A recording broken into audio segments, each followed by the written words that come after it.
Hey everybody, thanks for joining us here today on this very special presentation with our good friends from Netflix's Stranger Things. My name is Matt Feury, and on behalf of everyone at Avid, I want to thank you for tuning in today.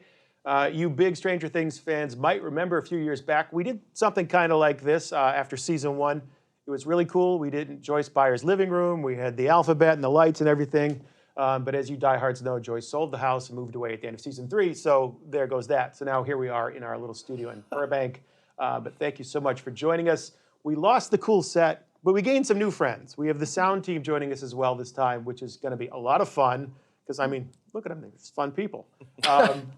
So you know and love the characters on the show. I want you to know and love the characters we have here with us today, seated across your internet dial from left to right. Editor and assistant editor, Kat Naranjo.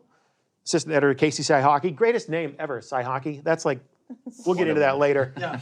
Editor Dean Zimmerman, VFX editor Brad Tobler, and then these guys here, sound people, I'm never exactly sure how to talk about them, but we have Craig Hedigan and Will Files. Delicately. Well, you wear many hats on the show, as a lot of you do. You're sound designers, sound re-recording mixers, sound supervisors. Actually, this is not a bad place to start. It's the only way they can get paid 3 times. Yeah. Is that how that works? What? No, actually, we both wish it would work. One paycheck and stretch it over three jobs to get the the gig. reality That's of how it. you get the gig. Is That's, it's like that's what they say. For this kind of money, you need to do. So, Craig, you know, what is the difference between those 3 roles on this show? well, sound supervising is sort of overlooking the whole crew in terms of the editorial side of things, right? So that's including the sound design. So the day-to-day operation of the editorial side of it is getting all the sound design together and the Foley together, and then also overseeing the dialogue editing and any ADR that's sort of needs to be shot for the episodes, and then putting all that sort of stuff together so then part 2 can happen, which is the mixing, re-recording, pre-mixing, getting all the effects together and stuff, and then the final mix. And then this season we had Mark Patterson and Will Files were our main mixers on the show. Mark didn't really care enough to join today. Yes, you know, and we neither did Nat Fuller. He came up with a really lousy excuse about some sort of family thing, a 5-year-old niece's birthday. Nat, if you're out there, we really don't believe you. Happy birthday! Happy birthday. Yeah, happy You're birthday. a liar. Yeah, so sorry that Nat couldn't be here. We were talking earlier about, again, wearing multiple hats and a lot of work that goes on, and how important that is in a show that obviously there's a lot of pent-up demand for. People want to, you know, even now, like, where is season 4? Fairly tight schedule that you have to work under. No? Well, ironically, it's a tight schedule for us, but to the world, it's like, why does it take you a year and a half to make these episodes? And really, the honest answer is because the Duffer Brothers keep it so close to the vest. They write every episode. They direct 4 of them. So when you think about it, it's actually a very short amount of time that we're actually pushing out content. It should be a 3-year process. It seems like a long time because everyone watches the entire season in one day. Well, that's the other thing. Everyone binges it, which thank you very much for that. But yes, I mean, it's not like a normal episodic where you have 22 shows. We have 8 shows, an hour long each approximately. But there are people that just sit there and watch it all in one night, which is awesome, but then you've kind of blown your wad in one day, and then you're going to wait a year and a half for the next one. So something that's been a big discussion in the industry or in the news lately is just streaming versus theatrical. You know, what is a movie? What is a TV show? And the lines are really blurred. That's probably in large part a fault of all of yours, because Netflix is bringing these very cinematic productions to their viewers. More and more every day, yeah. And going from season 1 to season 3, the level has just gone up at what you're being asked to deliver and the quality in which you're working with. When you started on season 1, was there even any talk about 4K and HDR and surround sound and Atmos, Dolby right, Atmos? stuff, yeah. No, I mean, 4K, yes, but it was more of an afterthought, really. But no, I mean, season 1 we had a guy in a suit and 500 visual effects shots, and season 3, I think in episode 8 we had 650 effect shots with More like all 850 CG. now. You know what I mean? So it's we've really gone polar opposite as far as and also delivering, thanks to Rodeo, we were and all our visual effects vendors, we're delivering feature quality visual effects shots. it's incredible. I mean, I would say the visual effects in this season of Stranger Things are better than some of the features we do. Phenomenal. Well, and also, I mean, we finished in 4K. Some features still finish in 2K. 2K. Yeah. So it's even better. And we should make the point that you all also work and are working right now, in traditional theatrical, it's not like, and there was a time where it's, well, that's a TV editor, or that's a TV sound person, or that's a, That's where the lines blurred in such a great way, at least my perspective of it. It just opens the door to so many more options and opportunity. And TV is pushing some incredible content right now. So to be a part of both platforms, where one was kind of the, pinnacle, you being a feature editor that's where you want to be. I would, having been a feature editor, and still am, and then doing TV, I would say that I would actually, they're both equally for me. Like it's the amount of content that you can get on in TV that's awesome and that are hitting, because I'm in it for, making the audiences feel something. Story. Take them on the journeys, do stories and stuff. So you can really connect to a lot of people much easier in TV than you can a feature. yeah, and Will, you made the point about the fact some of the visual effects you're seeing here in season 3 in Stranger Things, rival, if not clearly better than what you're seeing in a lot of theatrical releases. As an assistant editor, Casey, you and Kat are both working on a feature film right now. The workload on Stranger Things versus a feature film, your process the same? Granted, you're working with Dean still, so there's that familiarity in how he likes to work, but is it pretty much same kind of thing from Stranger Things to the feature film world? In a way, it is, at least with season 3, starting back from 2 or 1. It was, we didn't have the full VFX team helping us out, so we pushed a little bit more off of our plate in terms of season 3 with what we had to do with visual effects wise, and passed over to Brad and the other 2 visual effects assistants. But as far as it pertains to feature world and how closely they relate, I'd say it's actually pretty much right in that same alley as far as our workflow and how they're probably turning over shots and the amount of shots that we have. Speaking of other things that have evolved over the years from season 1 up through season 3, Kat, you started on season 1 as an assistant. Yes. Season 2, you had what we call a bottle episode with the one that featured just 11, which was really cool and really different. And now on season 3, you have a couple, another episode that you're doing. Going from being an assistant editor to being an editor on Stranger Things, what was Nominated editor. nominated editor? I am so sorry. Please forgive me. A nominated editor on Stranger Things. What was, you've now worn both hats, being an assistant and then being lead editor on an episode. What surprised you about finally, sitting in the captain's chair there? Because you're doing, as an assistant, you get lucky and you get an editor like Dean who lets you cut and just trusts your instincts. Like, make this scene, like put some temp music, make this cool, and he just lets me go. And then switching over to actually being the editor and the person that's in charge of this episode and has to oversee it, it's definitely more stressful and a little scary at times when you have to talk to the executives. But the Duffer Brothers are so nice. They're really cool. I would think that is one of the biggest things that was different for me. Other than that, it's political. It's being in the a lot of people think, oh, an editor just sits behind, bangs on a keyboard, and that's it. That's really only about 30% of the job. 70% of the job is managing the crew, managing people, because everything is so political nowadays, and there's not just one person you need to answer to nowadays. It's a conglomerate of people, and it's navigating all those waters and doing it successfully enough to where they go, wow, this person is not only very talented at obviously what they do, but they're a good energy to be around, and they're good people to have in your camp, and those are the guys that you want because they're fighting for the product. And so that's and you have to be in the room with them all day. Exactly. Right? It's true. You have to, yeah. It's the same as mixing, You right? have to be It's relatable and yeah, people look at the job like editing and mixing and supervising and all that, and they say, well, I could do that. And it isn't just and they probably can, but it isn't just about the work. It's about handling the stress and staying positive and having fun on the stage or in the editing room and also keeping focused on the story and not losing track of that.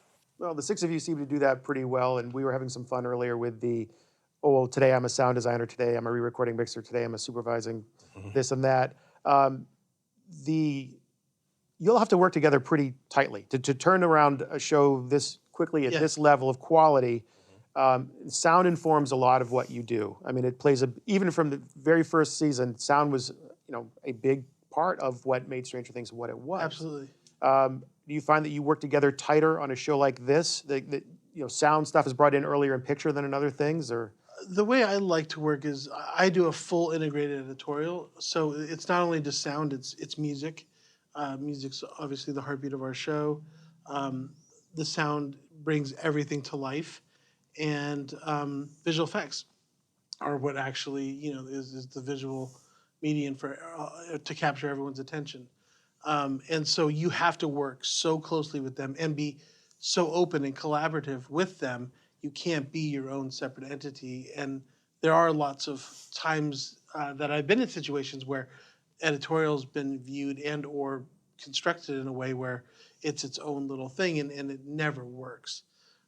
You have to love who you're working with. And even if you don't, you have to, again, going back to this political thing, you have to literally put on that face of you have to work with them because it's going to be the detriment of the project if you don't. Well, if I can Yeah. put in here, like for example, when we get footage, you have a beach ball at the end of a pole that's walking around the mall. You don't really think about what it's going to sound like until we start evolving the picture. And then we finally show the Duffer Brothers, and the first thing they think about is sound, right? They're like, I want to call Craig, I want to see what this is going to sound like. And so you've got to integrate they're actually, they're so smart and so talented. They know, this needs to be, sound like this. We need a loud crash here. We need this here. They are, ready to give notes and tell us, what. And we try to. Well, and now we know. We try to beat them Of before course. at So that at times. But forward thinking is the way to stay ahead of the median, right? So these guys have been fantastic at now we have our language of the show, and so it's the beautiful part of we have such a great library from these guys to pull from, but then it's also how do we elevate it? How do we take it to the next level? So how do you do that? I mean, Brad, you're talking about the number of visual effects that you have and how that just keeps going up and up. Yeah. That's so tied entirely to sound, Craig. Yeah. Are you building off previous sound? When it's now we're meeting the mind flayer, there's this new element that we haven't dealt with before. Are you going back into your, for lack of a better term, bag of tricks and okay, this is how I dealt with, in season 1 I had this type of sound. Right. It's interesting. I mean, none of us knew. I mean, I definitely didn't know. The first episode that Dean sent me was really early on. I think it was months before even the rest of the full sound crew started. So I was actually able to work on that opening sequence of episode 1, the guy running down the hallway and into the elevator and coming up with the whole early ideas of what the Demogorgon was going to be. I had no idea it was going to get to where we are now, right? So you just sort of look at every new script and every new clip that comes in and scenes that come in, and that's basically what I get early. I don't really get the full episodes. I basically get an email or a call from Dean or Kat saying, okay, we're going to send you this. And this season it was the big laser beam was one of the first things. I started that months before we were even in editorial mode. But that allows me to chip away at it, start to think about it, come up with some new ideas, and then I would talk to the Duffers, and Matt and Ross would be, well, we're thinking gory this season, and every season seems to have a little tagline of how they kind of want to sort of paint Stranger Things, and this season was definitely, we're going to be gory, we're going to be gross, we're going to be all that kind of stuff. Definitely paid off on that. It paid off on that. Last season was, I can't remember what last season was, and the first season was minimalist, right? And first season was interesting because it was so minimal, right? And made it more mysterious. It made it more First mysterious. season was really more about those Edgar Wright transitions. Positions and all that, and crash and, outs to yeah, exit and enter scenes. Well, amazing as it is, I saw Will do this great presentation. It was Will about sound design on Venom. And Craig, when you just said I'm just getting an email saying, well, there's this big laser. Yeah. where do you start mentally? Like, how do you hear that in your head? Like, okay, so this giant laser, it's going to have this kind of low rumble, or it's going to have this kind of buzz. Yeah, I mean, there's the technical ideas of the medium that we're working in, right? And so you start thinking about frequencies and all that sort of boring technical sort of stuff of like size and scope. And then you start, the other side of sound design for me is the emotional side of like what that, machine can bring to it and how we're gonna play it.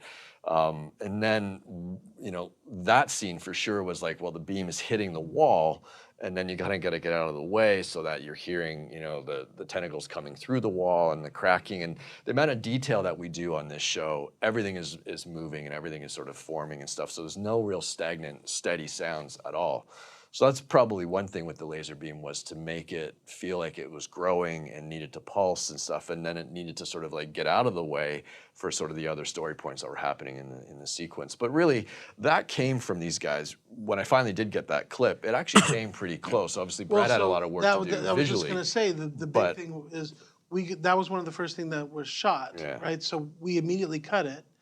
And then I handed it to Brad, and I was like, I gave him literally a picture, a drawing. I'm like, this is the concept art of what the beam is going to look like. And then all of a sudden, like couple days, I don't even know how long it was. Like it felt like a couple of hours. He's like, hey, can I show you something? And it was there. It was in. He had comped it into the shot. And I was like, how did you do that? And it's moving and It's doing all like, sorts of crazy like, stuff, beams are coming which through. is Like, awesome. get in there, what? Yeah. How did you do that? What vendor And I'll let delivered you talk about how you did it. Does that just Well, I have to say, my introduction to Stranger Things, of course, I was glad to join such a huge show. It was my first season of 3, and I had such, huge shoes to fill, I would say. So that was my first week on the job. I showed up, Dean's like, so I want to show you the sequence, and it was just like gray balls and Attached to big long nothing. poles. There's like nothing there. And he's like, I'm gonna go back to work. I got all kinds of dailies, so just, go. And I'm like, okay. And I've scratched my head on it. And I mean, these are big shots. I mean, we called it the Apollo shot, where it just comes up and over the machine and lands on the front, and that's when it, And I'm like, and so I always bring a toolbox of things with me. I'm sure as the sound guys do, where you start with, and I had old CG sort of like. What do you call them, screws and washers and things like that I just started building. And then, okay, I'll scale this up. Okay, I'll duplicate that. And anyways, it was my first week on the job, and it was such a big, sequence to fill. And then I think it really did the good job, because then we could pass it to Craig, and he can kind of see what this is going to be. Well, we brought it to And we life for showed the it to Duffers. the Duffers, and they, Blew their mind. yeah. Will, is that the same for you? You talked about having like a toolbox as a sound designer, sound supervisor. Are you coming in with like, okay, this is the Will Files, magic box of like, okay, these are my lasers, these are my growls, these are my. No, I mean, especially because in this case, for the most part, I'm mixing Craig's material, right? So while I'm mixing the episode, Craig is often doing the sound design finishing touches for the one we're about to mix next. So in this case, I'm mostly sort of trying to channel the vibe of the show. It's a pretty established vibe, but we wanted to take it farther. In terms of what I bring in terms of like, tools, there are certain plugins that I lean on a lot. Like I'm a big fan of multi-band compression, as you know. I do a lot of things to I use the Avid Heat plugin to add, sort of a analog bigness to everything. Analog plays a huge part in this show. It does. I mean, that's the thing. We wanted this to sound like a big 80s action movie. And part of that is all those movies were mixed on mag, on tape, basically, right? So they had that saturated sound. So Mark and I approached it like we want it to sound like that, like thick and big and punchy, and not like thin and reamy and sharp in any way. It was all about how do we get clarity, but also punch and bigness. So Kat and Casey, you guys did a great job pulling together some stuff for us to actually look at. So this is kind of cool. Instead of just talking about the show in the abstract, let's take a look at some scenes from the show. You guys can comment on them, give us some ideas of like what went into doing these things. Again, if it was something that Nat cut, we can make fun of how poorly he cut it, or something like that, if you want to do that. So Kat, why don't you tell us what the first scene is we're going to take a look at here? Okay. The first scene is from episode 3. This is when Billy is looking out the window, and the mind flayer knows that 11, that's 11, and Billy is recognizing that, and Nat did a really good job at portraying that like through Billy's eye, where we see like the gate. So let's take a look.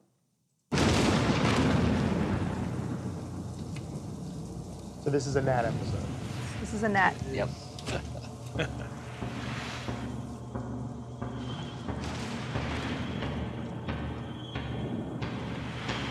Right out of the gate, the sound part of it's like, what you're really focused on. It's Right, and the flashback, some of these shots are almost from season 2 to flashback to 11.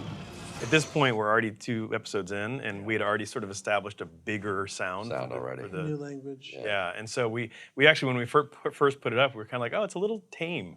Really? You know? Yeah, again, everything gets amplified, right? Like Right. we're trying to hit new targets, new all-time highs, keep the audience riveted, and this is the perfect example of how you integrate and how you have to be so tightly wound with sound and music and visual effects, because a lot of the sounds that these guys have with stuff like this is so big and whatever that the music sometimes has to get away out of their way, and then it's vice versa. Vice right? versa And all we're the gonna time, yeah. we'll have an example of that as well. But Yeah.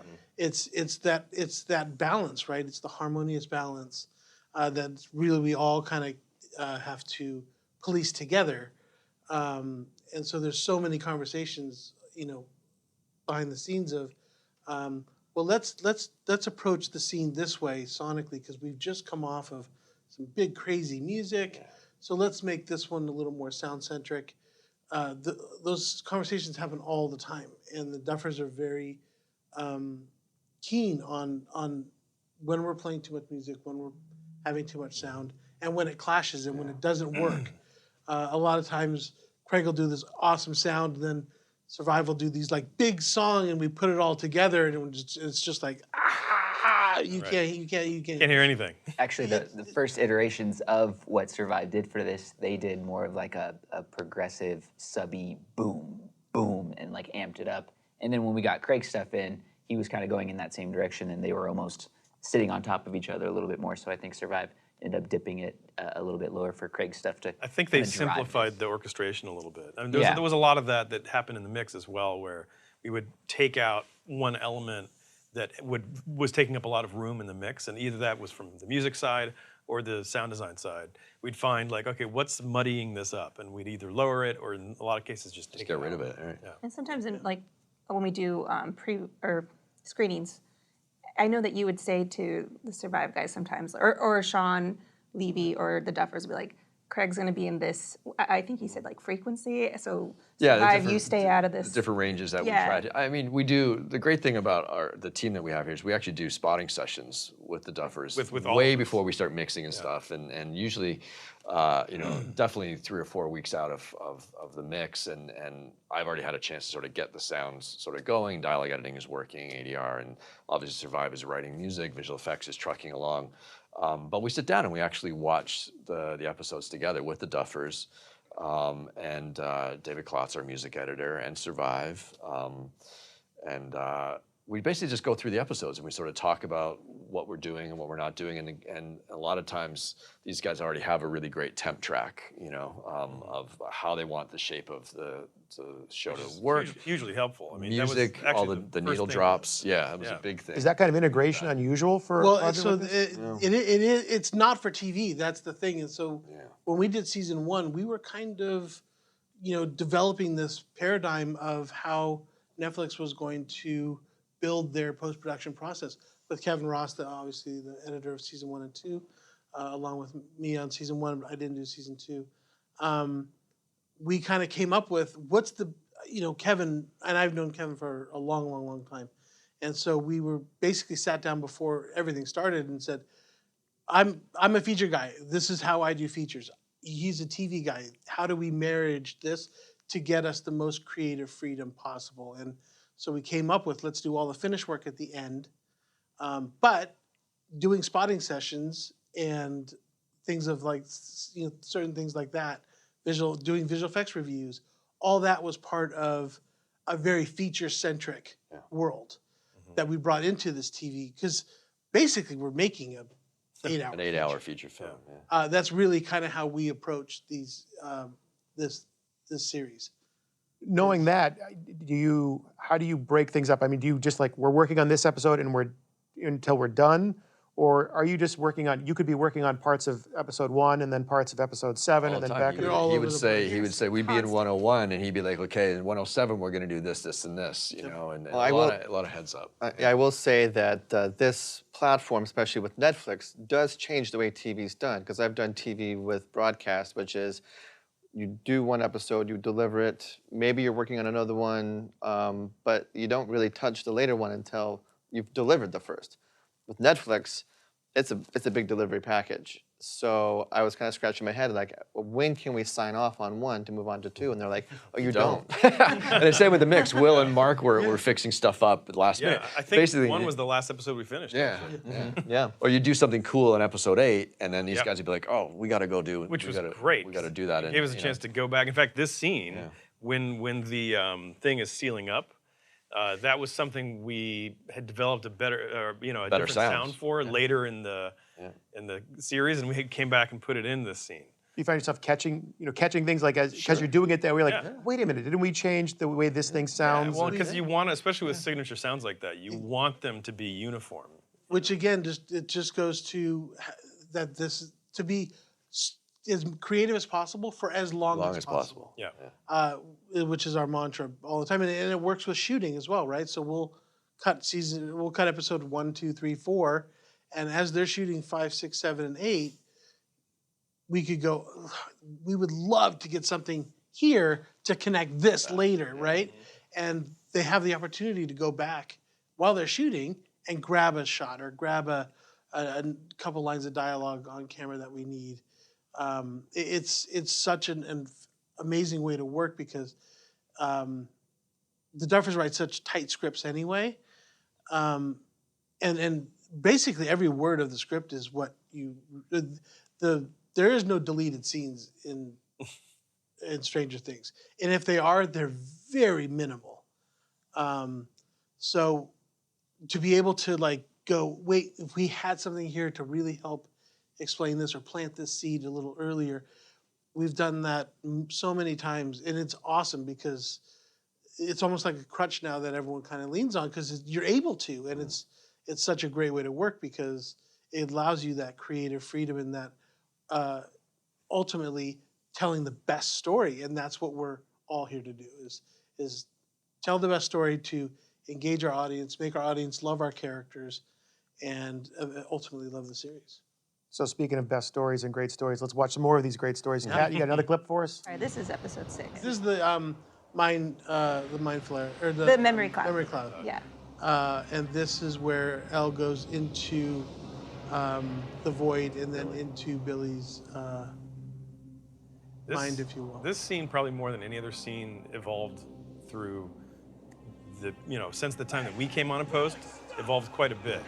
Like by the time we got started on this, it was really just barely held together. Yeah. And I think probably with stuff that you had done, enough for us to track what was going on, but that versus what we ended up at the final mix. This pretty scene different. was definitely one where no one knew what it was going to look like.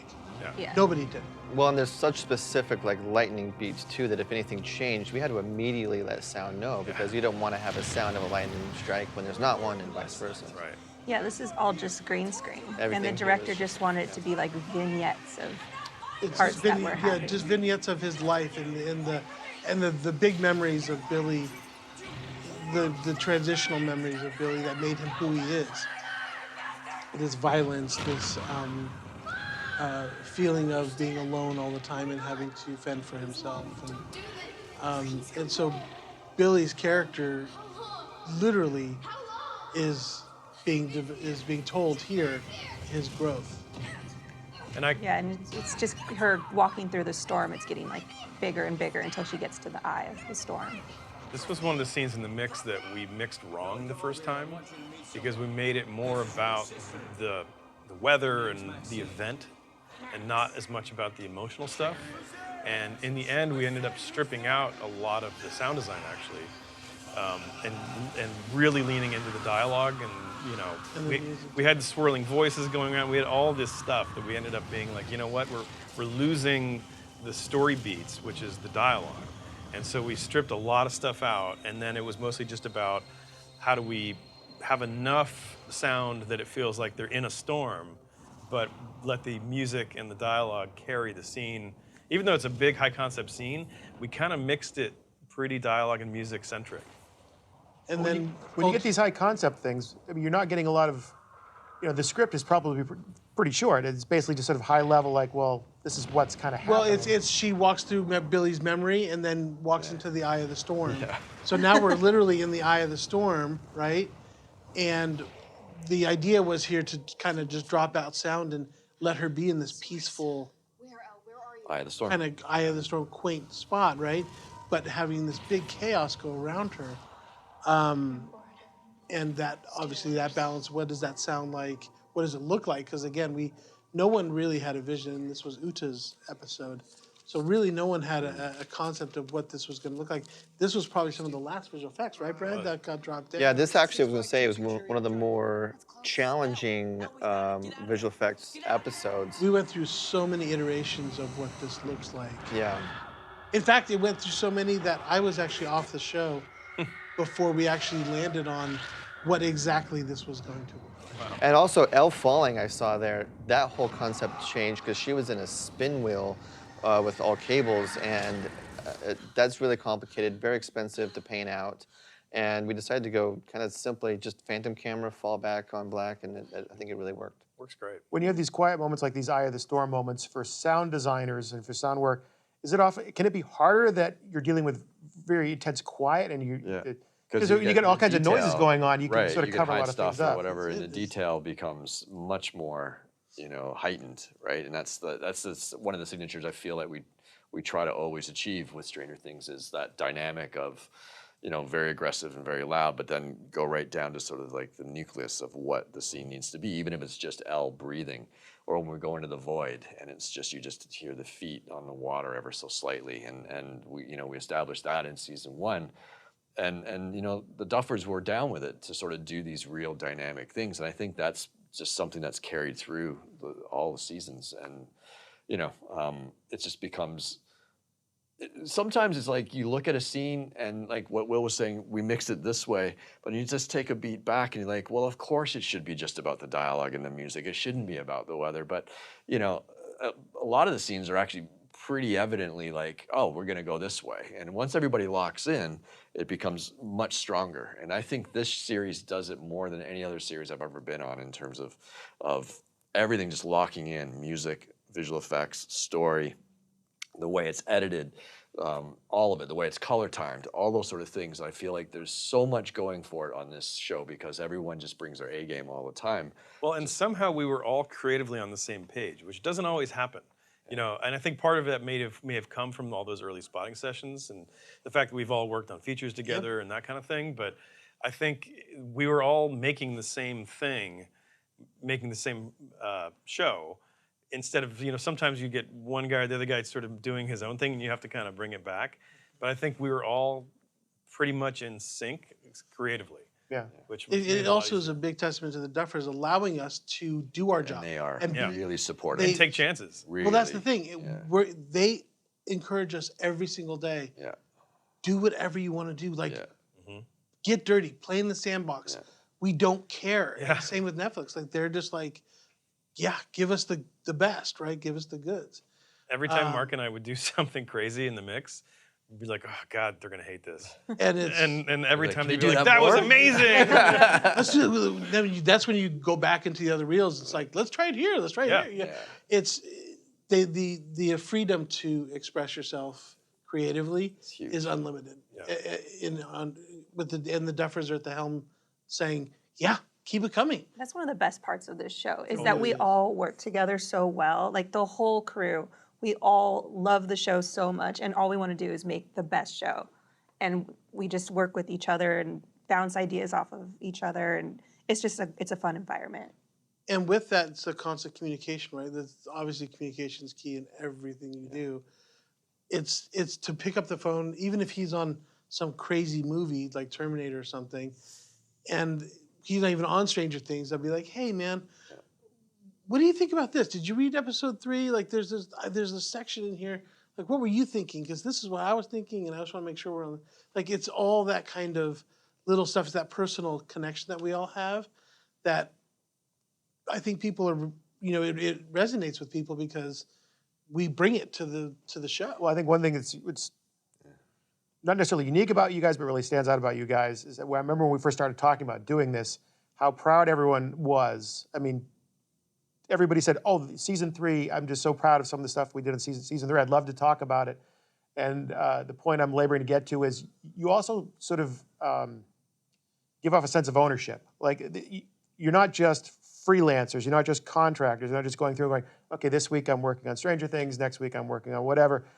You project a genuine love of this show and a pride in what you've delivered. It's absolutely family. And the one thing that is, and I don't know how everyone else feels, but like some people could get caught up in, the gravitas of you have to, the pressure to make this so much better. And I know the Duffers definitely feel that, but I got to tell you, like, I don't even think about that because I just, want to make the best product possible always. But this one is so unique and so special because I get to work with my buddies all day long. Like, this isn't work. This is play. Like, I love coming to work and to work as hard as we do all the time and actually, like, legitimately, like, I enjoy getting in my car, driving an hour and 10 minutes to the studio to work every But you got a nice car. Well, yes, It's like, I do. But I can't do it. But it's one of those things where, like, I actually just want to stay there. But I know that I sometimes go, you should probably go home and see your kids. But there's times where I'm like, but I just want to stay here and keep going. What I mean? Like, it's I will awesome. say, this is my first season, like I said before, I was definitely feeling I'm not coming into necessarily a work environment, but a family environment. And I was kind of getting the new guy vibes, but I had worked with Dean on a feature before. I worked with Nat before. My first time working with these guys, but it didn't take long before they just warm embrace, and I just became a member of the family. And it really is very much a family-centric environment. Well, you get guys like Brad, right, who literally just like pound their brain and do something so above and beyond what a normal visual effects editor would do. Well, you're all pushing each other, but in a very good way. And it's this weird, and it's not a competition. That's the beautiful part about it. It comes from within. It comes from within, but it's also like I'm blown away. And then yes, it's a little competition. It's like, okay, I gotta step up my game and kind of the better, blah, blah, blah. But it's also just like I'm so proud of him. Like it's ridiculous. Like it's just awesome. Like that's with everyone, right? And when you nail it, like we do all the time with this show, it's just the most satisfying feeling ever. It's really fun. Well, let's see some more of the stuff that you guys nailed. Yeah. Episode 8. We're all winners. It's a win-win. So this is, again, one of those perfect marriages of where sound and music and story collide in the most dramatic, special way that works, because you're able to be in this crazy fireworks fight with this ridiculously large monster, and we're able to have a pure emotional character moment and transition moment where Elle, having seen his past, knows that he does have a good side. There is a heart, and she can turn him because there is beauty in his pain, and she brings it out in him here. So we're able to push the sound away in this crazy, and obviously all this intercut with this fight that's happening underneath the mall that Kat actually cut, which this is where Kat really and me collided with how we married together so well. Was I cut all the stuff in the mall with the fireworks. She cut the hopper fight downstairs with the weapon, and how we integrated that. I mean, she went off and did her section, I did my section, and then we put it together. They feel really cohesive. I would have never guessed that they were exactly, and it's it's a testament to her ability to, see how I'm doing things, adapt to it, cut it that way. Yeah. And so, but in this moment's particular with sound and I'll let you guys talk about this. Like, this was one of those ones where it's like, I said to Craig, we have all this sound. I said, I don't want any sound. Like, how do we do, like? And when I say that to him, obviously we can't. I don't mean we don't want. Don't mean silence. He means. Yeah. I mean, like, I want him to do his thing. Yeah. And we have a shorthand, so he knows what that is, and so he was able to do it. And then come back to something like this crazy, ridiculous machine. It's hard to talk about because you just want to watch it. No, I know. Well, I was going to say, it's actually kind of fun that this is after what we just watched, the Memory Cloud with the Eye of the Storm, because the moment with Billy and Elle, it does become that Eye of the Storm moment where there's all this chaos surrounding it, but they're kind of in the eye of it and they're having their moment. There he is. That's our friend. So again, you have this moment. He transitions, and then when you think he's just going to let this monster take Elle, What happens next? You gotta watch Netflix. he jumps in front of it, and but again, this is, like I said, this is probably one of those masterclass examples of how sound, music, story, visual effects are all playing in perfect harmony. So, Kat, in a scene like that where you and Dean are doing different elements of the same scene, you can cut your stuff in isolation, so could he. But are you checking in with each other? Like, how are you coming along? Or, and just seeing how it marries up? Yeah. It's a constant, she'll like, okay, I've done this, the first section of this, and then, she'll give it to me and I'll marry it with what I have, and then I'll adjust some of my stuff, I'll adjust some of her stuff to make it all flow perfectly. And it was really just such an easy and helpful, because at that point we were, episode 8, we're deep into post. We're still working on all the other episodes at the same time. Yeah, we were like still cutting 6, and then they're like, okay, 8's coming in. Eight's coming in. like, Eight's coming in. I mean, you're getting Daniels and 8. You're doing the Duffer pass on, 6 and 5 and 6. And Sean's coming in. And then we're on mixing. 4. Will and Mark are These guys are mixing. You're probably 1 and mixing 2. 4. Like, there's just so much stuff going on. It's like your schedule's like, okay, for these 2 hours you're doing this. Yeah. You know what I mean? It's you kind of get really compartmentalized later on as to what episode. Well, Casey, what kind of impact does that have on you as the assistant? Having, it's great for them, and that there's such that integration again. Like we're working on all these different elements, and we're staying very tightly connected. But you're having to organize all this stuff and keep track of everything. Yes. Is it much harder for you to do it? This season 3 was a little unique because season 2 was more like it was it was Kevin, and then it was Nat, and then it was Kevin, and then it was Nat. Whereas season 3, our crossboarding was broken up a little differently with how they did the episodes. So, for instance, Nat and I were on episode 2 and 3. So as soon as we were receiving stuff for 2, we were getting hit with a wave of 3 dailies. And so it was kind of just making sure you finish the sound on episode 2 for this scene that he just cut, and then, okay, now you got to finish those dailies for episode 3 so he can work on that while you're doing sound. So it was kind of just knocking off your tasks one by one and kind of getting through it as best you could. Yeah, because whatever we show the Duffer Brothers is never dry. Like, we give them everything as It has polished to as be we can. polished Yeah. as possible. They we don't have wouldn't watch time. it otherwise. Yeah, and they just, if something hits their ear wrong or if something they see is wrong, they have to stop and like fix it. Yeah. You know what I mean? So it's a very, and we don't want them to stop that many times. So these guys, we obviously can't live without them. But the amount of work that they have on their plate from, just managing time, making sure we stay on task and on time, and then prepping everything so that we can do all of our tasks the way we need to, and then do all the stuff that they need to do plus everything else. It's such a well-oiled machine, but it's because they're the best at what they do. Yeah, like your main job as an assistant is, keeping your editor working and then trying to be ahead of him or her. And then sound turnovers as well. You guys have that on your plate. It's just everything, and everything takes time, right? There's only one machine, so which is also another beautiful thing with Avid and background rendering. It's like, that helped out a lot, especially on a show like this where we were able to, they can not lock up the machine while they're exporting and stuff like that. So. And so, since you brought it up, you're cutting on Media Composer. You guys are working on Pro Tools. What is the actual interconnectivity? Like, how do you actually pass stuff back and forth? Yeah, Casey, you're the assistant. Passing it to like sound and whatnot. In terms of sound stereo, so I'll cut some.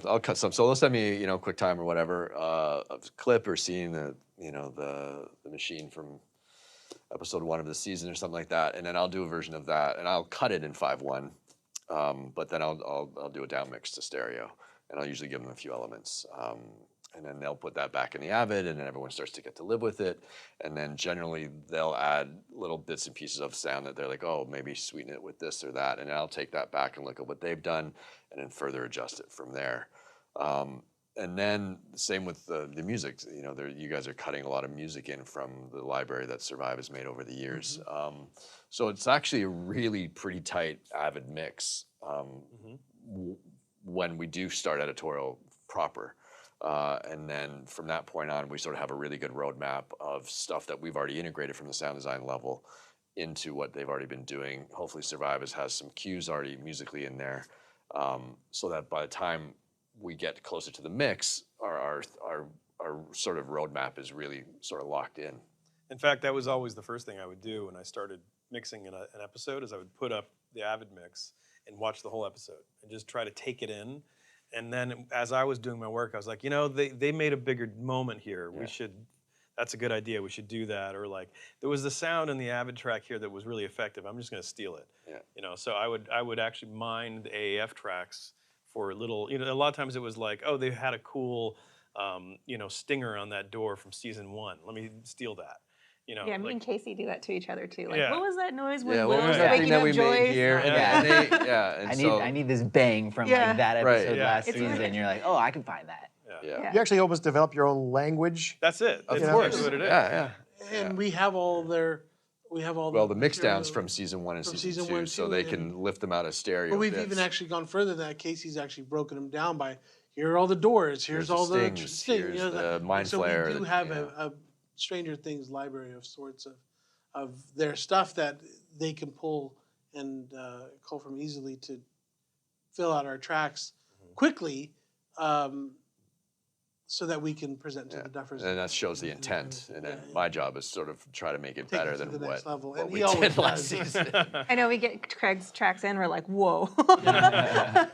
No, So much that's the way it Very kind of always kind. works. Like, Very nice. the first time, it's like with anytime a monster growls, I'm like, all right, put the pterodactyl scream in there. And then Craig will call me and go, really, the pterodactyl scream again? Are you bleep kidding me? And I'm just like, dude, what do you want? It works. And I know you're going to make it better, so I'm not going to sit here and just like. It's my intent. Yeah.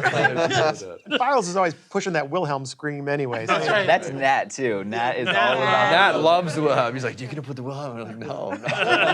He's like, You were here to defend yourself, Nat. This wouldn't be happening. Well, Next is the Wilhelm scream from yeah, right. Let's see what it is. We've been teasing the whole sauna scene. Let's see what we got next here.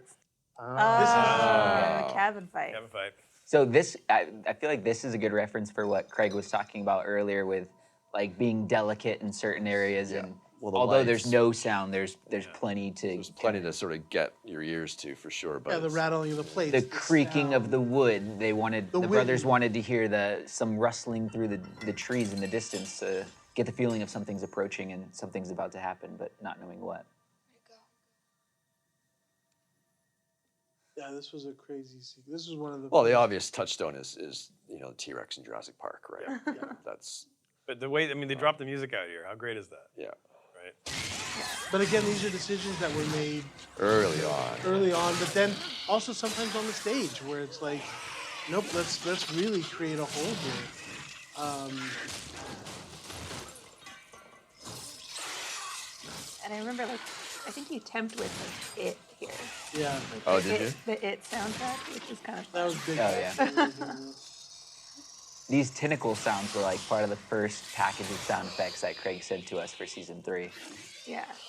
So No, Lily, actually, weren't these from season 2 for the vines? You had They are an extension of Yeah, that you had idea. some vines. For the vine, just obviously a little bit more character to them, and they're larger. Vocal. Yeah. More, and there's a more of a vocal pass, like Will was just saying. Yeah. This was one of those scenes that was, it was reductive. Like, we had to find moments to make room so that the next Scares tentacle the would beats, be a right. scare again. Yeah. That was one of the biggest things about this scene for me, specifically when I started sounding it out. Kind of was just not overdoing it with the sounds and making each sound individual and Yes, come making through. the moments land. Yeah. This is also one where me and and I wish Nat was here because we could talk about it as well. We talk about also integration. Me and Nat's integration, because obviously Nat was my assistant on season 1, which then we promoted him to editor on season 2, and now season 3, me and him came back together again to be the editors of season 3. We are constantly talking about, Nat, I remember specifically calling me into this. He's like, I had just cut the big hopper, cabin fight. Can I show it to you? And so we can kind of talk through it. And it was really just like, we got to really be very specific about what we want the tentacles to do. And so that's when it's like, okay, let's bring in Brad. And but we're constantly, and I'm doing the same thing with Nat. I'm like, hey man, come in here and I just want you to give me a gut check on, does this feel real? Does this feel too forced? Like, we're always constantly doing that with each other. We'll watch each other's episodes, give notes to each other. Was the monster always supposed to split in half? Brad? Yeah. Oh, Yes, okay. he was always supposed to split in half, not as much as he does.